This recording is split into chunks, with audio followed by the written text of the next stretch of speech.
مورد ابولا ویروس با شما صحبت کنم. بیماری ویروس ابولا یک بیماری شدید و اغلب کشنده است که توسط ویروس ابولا ایجاد میشه.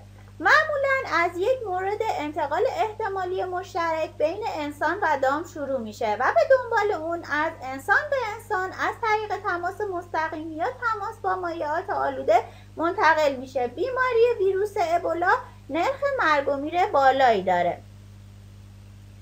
ویروس ابولا از جمله ویروس‌های آرنه‌دار هست، متعلق به خانواده فیلوویریداe هست و بومی مناطق غرب و آفریقای استوایی هستند. تا به امروز 12 تا فیلوویروس مجزا توصیف شده که 6 فیلوویروس در انسان یافت شده که شامل بوندیبوگیا ویروس، ابولا ویروس، رستون ویروس، ویروس جنگل تای، سودان ویروس، ماربورگ ویروس و بومبالی ویروس هست. این طبقه بندی توی سال 2018 انجام شده و دو مورد عمده رو به رسمیت میشناسن که شامل بیماری ابولا هست ناشی از بوندیبوگیا ویروس، سودان ویروس، ابولا ویروس یا ویروس جنگل تای هست و بیماری ماربورگ هست که ناشی از ماربورگ ویروس و یا راو ویروس هست.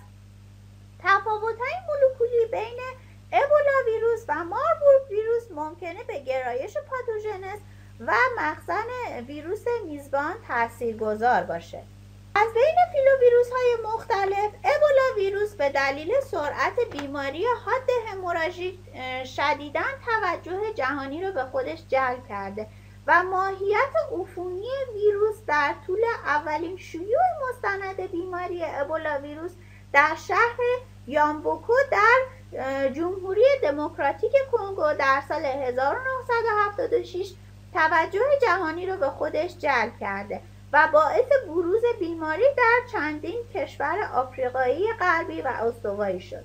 در آخرین شیوع در غرب آفریقا بین سالهای 2013 تا 2016 حدود 28,000 مورد تایید شده ثبت شد و 11,000 مرگ گزارش شد که میزان مرگ و میر بالای این بیماری رو نشون میده. در مطالعات این ویو بر روی مدل‌های پستانداران غیر انسانی نشان داده شد که ویروس ابولا به سلول‌های اندوتلیال، سلول‌های آدرنال، سلول‌های دندریتیک نابالغ، مونوسیت‌ها، ماکروفاژها و سلول‌های کبد تاثیرگذار هست. ماربورگ ویروس از زمان کشف همزمان در سال 1967 در ماربورگ آلمان، فرانکفورت آلمان، بلگراد، یوگسلاوی یا همون صربستان کنونی با 2 تا شیوع عمده شناسایی شد. عفونت ناشی از ماربورگ ویروس تب شدید خونریزی دهنده هست که باعث اختلال عملکرد اندام‌ها و موجب مرگ میشه.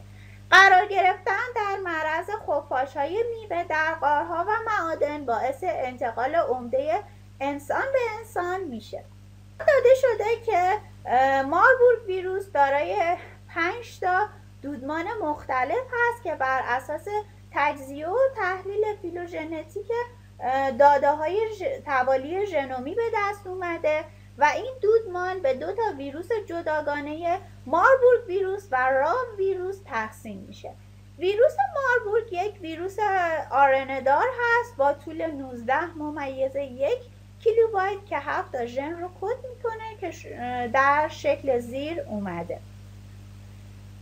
به نظر میرسه ابولا ویروس وارد شده به جمعیت انسانی از طریق تماس نزدیک با خون، ترشحات، گوشت، اندام‌ها یا سایر مایعات بدن افراد آلوده با حیواناتی مانند خفاش، شامپانزه‌ها، گوریل‌ها، میمون‌ها، بز کوهی جنگلی و جوجه تیغی هست و به نظر میرسه مخزن احتمالی ابولا ویروس خفاش میوه‌ای آفریقایی باشه.